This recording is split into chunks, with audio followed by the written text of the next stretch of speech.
Se cumplieron los primeros 100 días de este gobierno castrochavista, socialista del siglo XXI, neocomunista.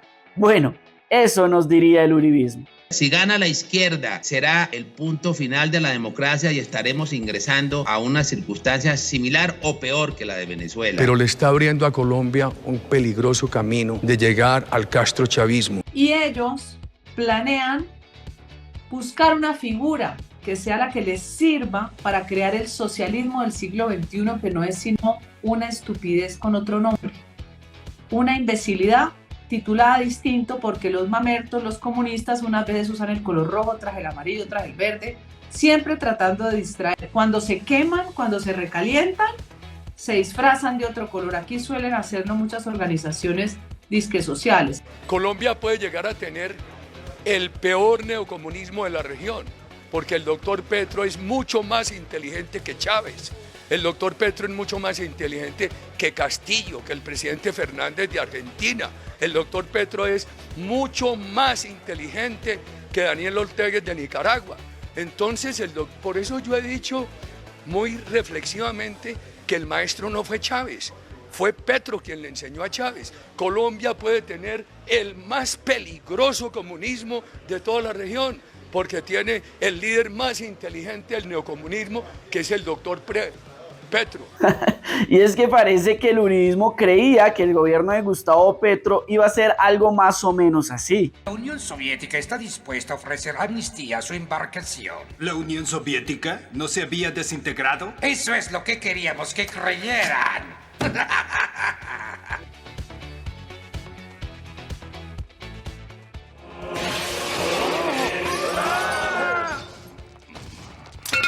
¡Muere el capitalismo!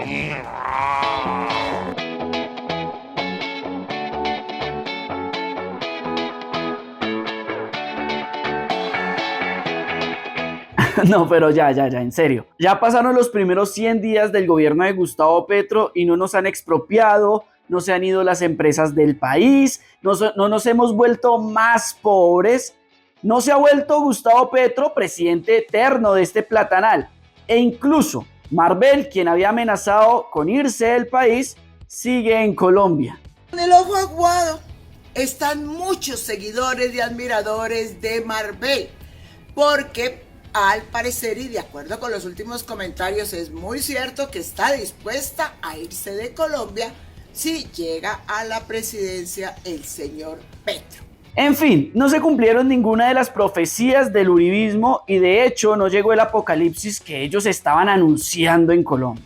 Por el contrario, el gobierno de Gustavo Petro, el primer gobierno de centroizquierda en Colombia, lo ha hecho bien, No diremos que lo ha hecho perfecto, porque ningún gobierno es perfecto en el mundo. Pero en sus primeros 100 días, el gobierno de Gustavo Petro ha demostrado que sabe hacer bien las cosas. Por eso aquí les vamos a contar lo bueno y lo no tan bueno en los primeros 100 días de gobierno de Gustavo Petro. Y debemos empezar por los nombramientos. Los nombramientos del presidente Gustavo Petro son bastante buenos porque primero reconoce y dignifica a las comunidades históricamente olvidadas. Dentro de sus nombramientos hay pluralidad.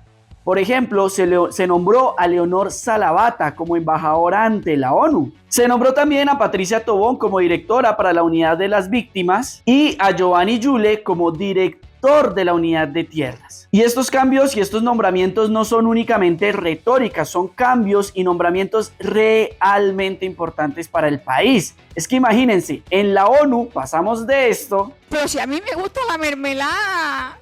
Pero si yo todas las mañanas desayuno con mermelada, a mí me gusta la mermelada de fresa. ¿Por qué me la van a quitar mi papá ahora? ¿Por qué me la va a quitar?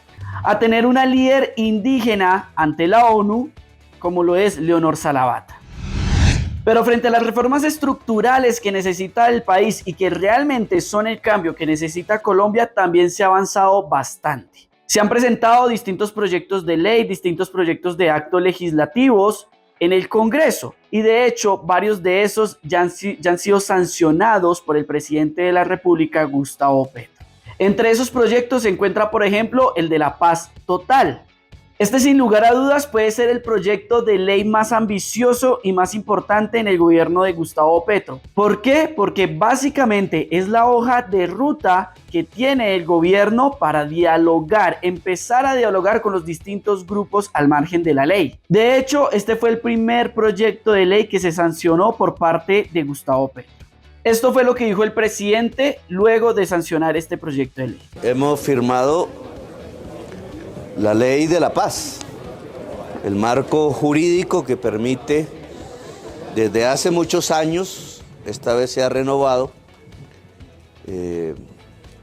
la regulación que le permite a los gobiernos construir negociaciones con quienes están al margen de la ley para conquistar el sueño de la paz total en Colombia. Así que ahora le corresponde a nuestro comisionado de paz, Danilo, implementar buena parte de esta reglamentación. Habrán personas que negociarán con la justicia la posibilidad de un desmantelamiento pacífico del crimen. Habrá personas que negociarán con el gobierno las opciones de acabar con una guerra insurgente de hace muchas décadas que debe terminar definitivamente sin ecos para que la sociedad colombiana sea la verdadera dueña del país, la verdadera dueña de los destinos de Colombia, la democracia real y pacífica que necesitamos en este país. Así que queda firmada la ley. Gracias. Como era de esperarse, esta iniciativa no le gustó al sector de la oposición inteligente, ese mismo sector que se opuso al Servicio Social para la Paz y a ese mismo sector que le encanta la guerra porque sacan réditos políticos y réditos económicos. A ellos les encanta la guerra, pero eso sí, que no la peleen sus hijos, que esa guerra la peleen los hijos de otros, los hijos ojalá de las familias más pobres del país, pero no, nunca los hijos de ellos. Y es evidente que ellos no van a enviar a sus hijos a la guerra, pero también se molestan cuando alguien tiene la valentía de decírselos de frente. Nomás miren esto que le dijo Ariel Ávila a Paloma Valencia. María Fernanda Cabal, por ejemplo, compañera de la senadora Paloma Valencia, sus hijos no prestaron servicio militar, pero le fascina la guerra y que se mantenga el servicio militar. Pues el que quiera, que vaya, sí. Pero no tenemos que condenar a las familias pobres a que como no tienen plata para pagar una libreta militar, vayan y empuñen un arma. Qué pena, eso no, y sino que ellos pongan sus hijos, los que les gusta la guerra. Los demás no, y con este último dato, yo la escuché, senadora, yo la escuché, senadora. Quiero dejar muy claro, el gobierno Petro dijo que no tenía tiempo para responder la entrevista, pues para qué se conecta, senadora. Pero bueno, sigamos. También se aprobó el presupuesto general de la nación, el cual tuvo un incremento de 14 billones de pesos. Y esto es realmente importante. ¿Por qué? Porque con este aumento en el presupuesto general se priorizaron sectores como el agro, la sustitución de cultivos ilícitos, la salud, la educación y por supuesto se le quitó presupuesto a la guerra, algo que el país estaba pidiendo, anhelando hace mucho tiempo. Bueno, no todo el país, hay un sector de la oposición que no le gustó tampoco que se le quitara dinero al sector defensa, porque ustedes ya saben, ellos lo que les gusta es plomo en lo que hay, plomo en lo que viene. ¡Plomo no es negocio! ¡No se va a negociar! ¡Plomo es lo que hay! ¡Plomo es lo que viene! ¡Bala es lo que hay! ¡Malditos terroristas! ¡Bala es lo que hay! ¡Bala es lo que hay! ¡No va a haber negocio! ¡No va a haber más impunidad! ¿Alguien por favor le puede dar una valeriana a este señor? Gracias. Además, el gobierno de Gustavo Petro también inició algo que se necesitaba hace mucho tiempo, la gran reforma agraria. De hecho, el país ha estado en un conflicto armado por décadas a raíz de la disputa por la tierra. Disputa por la tierra que, entre otras cosas, ha beneficiado a la clase política de siempre en el país. Sino que lo diga nuestro querido amigo Andrés Felipe Arias. ¿Cierto, Uribito? ¿Qué pensará de todo esto Paloma Valencia? Entiendo que tú lo que consideras delito, Andrés Felipe Arias, es haberle dado un subsidio a quienes tenían plata. Eso no es delito en ninguna parte. Lo que es delito es robarse la plata. Sí, no, está bien que no la pasen. No, si no, ¿de qué vivo yo? Imagínate si no nos dan la plata. Tremendo, tremendo. Pero bueno, sigamos. En los primeros 100 días de gobierno de Gustavo Petro y Francia Márquez lograron algo inimaginable. Es que ni yo me imaginé que iban a lograr esto. En sus primeros 100 días lograron doblegar a José Félix Laforí. Es que ni María Fernanda Cabal ha logrado todo esto. Y claro que esto es una muy buena noticia para el país. Esta es una muy buena noticia para los campesinos en Colombia. A pesar que negociar con José Félix Laforí es algo más o menos así. Pero a pesar de todo, alivia que se adelante este proceso porque la misma ministra de Agricultura, Cecilia López, le ha dado tranquilidad a los colombianos, le ha dado tranquilidad al país y ha anunciado que dentro del proceso de compra, óigase bien, compra, no expropiación, compra a precio comercial de 3 millones de hectáreas, pues se van a comprar tierras que no sean baldíos, que no hayan sido parte del despojo, que no estén en medio del conflicto armado y sobre todo que sean tierras productivas, que sirvan para cultivar papita, yuca. Es más, minutos antes de grabar este video, la ministra de Agricultura, Cecilia López, le anunció al país algo histórico. Le anunció a Colombia que ya el ministerio, que ya el gobierno de Gustavo Petro en sus primeros 100 días ha adjudicado 681.000 hectáreas de tierra en el país. Esto, sin lugar a dudas, es algo histórico. Sobre la misma reforma agraria también tenemos que mencionar varias cosas. Por ejemplo, ya en el Congreso está transitando una reforma constitucional para crear la jurisdicción agraria, algo realmente necesario. Pero no solo eso, el gobierno nacional a través de la SAE ya le ha entregado a comunidades indígenas, afrodescendientes y campesinas terrenos para que los puedan trabajar. De hecho, hace muy pocos días, este gobierno le entregó la finca Támesis que le pertenecía a los Castaño. Me siento orgulloso de ser su comandante supremo. No, pero no ese Castaño, el otro Castaño. Las autoventas desde el Putumayo hasta La Guajira, desde Tumaco las autoventas. Pero bueno, hablando de la SAE, fue este mismo gobierno, el de Gustavo Petro, el que destapó algunos secretos de corrupción del gobierno anterior y bueno, de los gobiernos anteriores podríamos decir. ¿De qué me habla, viejo? Y es que fue el mismo presidente quien denunció tal vez el escándalo de corrupción más grande. Denunció que varios terrenos, varios predios, varios inmuebles que se le habían quitado supuestamente a la mafia seguían en manos de mafiosos y que ni la fiscalía ni los gobiernos anteriores habían hecho absolutamente nada sobre este aberrante hecho. Es más, es que el entramado de corrupción es tan grande que el mismo Iván Duque, siendo presidente, vendió los helicópteros que se le habían quitado al narco Ñeñe Hernández, también muy cercano a Duque, y los vendió a sus amigos a... En este momento estamos hablando de 10.000 billones. No fue a 10 billones como dice la ministra, pero sí fue a precio de huevo, como lo denunció la revista Cambio hace muy pocos días. Continuemos. Otro de los proyectos realmente importantes de este gobierno, sin lugar a dudas, fue por fin aprobar el acuerdo de Escazú. A pesar de la lamentable, triste oposición del uribismo, que no vean a nuestro querido amigo frailejón Ernesto Pérez así. Hola, mi nombre es frailejón Ernesto Pérez, te quiero saludar, no me conoces. Sino que lo vean más o menos algo así. Ese muñeco es algo malo, es malo, es malo. Pero bueno, esto no impidió que el presidente Gustavo Petro sancionara el proyecto de ley que ratifica el acuerdo de Escazú en Colombia y que va a proteger la vida de líderes sociales, que va a tener en cuenta a la comunidad frente a los proyectos que pueden generar un daño en el medio ambiente. De hecho, esto fue lo que dijo el presidente al momento de sancionar el acuerdo de Escazú.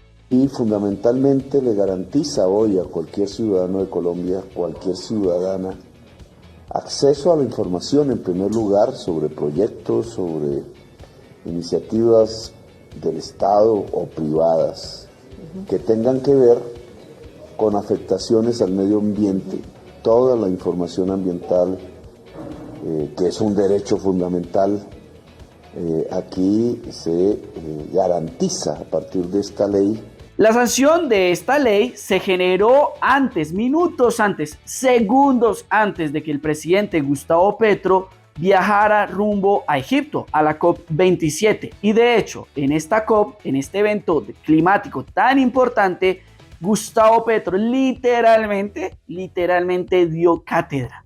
Es que nomás mírenlo. Ahí está, Petroncamón. Allí en este evento tan importante al cual asisten varios líderes mundiales, pero que en este, curiosamente, no asistieron los países que generan las mayores emisiones de CO2, el presidente Gustavo Petro presentó al mundo un decálogo. Un decálogo en el cual literalmente les dijo en la cara a los líderes mundiales que por favor dejaran de dañar el planeta que habitamos. A este decálogo Gustavo Petro los llamó los 10 mandamientos para el mundo. Y es que allí también estuvo Lord Petrovsky indultando a esos impíos que contaminan el planeta. Yo la verdad siento que esto ya lo había vivido. ¿Cuándo fue? Bueno, yo la verdad espero que esto únicamente sea simbólico, como parece ser que es, y que no sea real, porque si no, arrepiéntanse, impíos, arrepiéntanse. Pero hablando de las giras internacionales, claro que tenemos que hablar del discurso de Gustavo Petro en la ONU. Allí el presidente habló del fracaso de la política antidrogas. Este fue un discurso sin lugar a dudas que le gustó a muchos sectores, no solo en el país sino en el mundo, pero que, como era evidente, no caló muy bien en un sector político de Colombia. Claro, la oposición no tan inteligente. Allí Petro resaltó lo hermoso que es nuestro país. De hecho, fue un discurso bastante emotivo, bastante poético, pero también resaltó que este hermoso país ha estado en un conflicto armado durante décadas. Se han perdido miles y miles de vidas gracias al flagelo de la droga. Bueno, y le recalcó, como era de esperarse, al mundo entero que esta política antidrogas ya ha fracasado. Que la situación nuestra era difícil, era precaria, que estábamos en la absoluta pobreza, ¿sí o no, Marino? Sí, señor. Continuemos. Otro de los proyectos que sin lugar a dudas generó desinformación, manipulación en los medios de comunicación fue la reforma tributaria. Allí, su principal opositor, su opositor más visible fue Miguel Gorgori Turbay. Compasivo, duro, curioso. Esas son las palabras que Rafa Gorgori desconoce, pero no necesita conocerlas, las vive cada día. Dentro de las tantas cosas absurdas que dijo Miguel Uribe Turbay, repitió una y otra vez que esta reforma tributaria iba a aumentar el desempleo, iba a aumentar la inflación, iba a aumentar el dólar, e incluso, casi se atreve a decir que esta reforma tributaria iba a dejar eliminado a Colombia del Mundial. Hágame el bendito favor. Y es que no trató de disimular el libreto. Esto lo repitió una y otra vez en todos los espacios que fuera posible. Miren esto. Después de imponer una reforma tributaria que aumentará el desempleo, la pobreza, la inflación y también la devaluación, se aprobó la reforma tributaria de Gustavo Petro que aumentará la pobreza, el desempleo, la inflación y ahora también el dólar. Porque hemos dicho que esta reforma tributaria va a aumentar el desempleo, la pobreza y la inflación. Va a aumentar la pobreza, el desempleo y la inflación. Va a aumentar el desempleo, la pobreza y la inflación. Pero qué intensidad, por Dios. Que no se note que no tenían argumentos, que lo que tenían era un libreto. ¿Será que Miguel Uribe Turbay es así de intenso siempre? ¡Ay,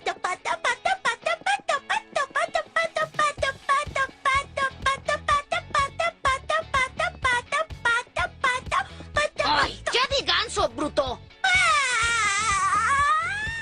Es que incluso este mismo señor se atrevió a decir en medio de una entrevista, póngale cuidado a esto, que la clase media se ganaba entre 20 a 60 millones de pesos al mes. Sí, 60 millones de pesos al mes. Es que es absurdo esto. Los expertos tributarios han dejado claro que esta reforma tributaria, quien va a golpear más duro, es, como usted lo acaba de decir, clase media y clase medio alta.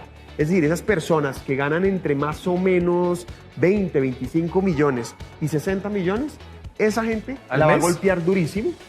Y los súper ricos, sí, pero no, por eso lo llaman técnicamente llama clase media alta, Pues, no, de acuerdo, pero no me lo... alta. Por fortuna, al final, después de tantas calumnias, tantas mentiras, tanta desinformación, la reforma tributaria fue aprobada por el Congreso en pleno.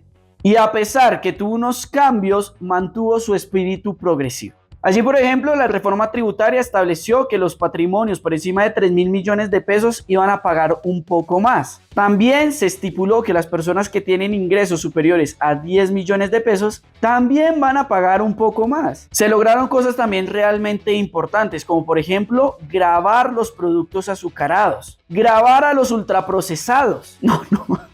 Pero ese ultraprocesado no, ese tiene varios procesos, pero ese no es el ultraprocesado. Los alimentos ultraprocesados.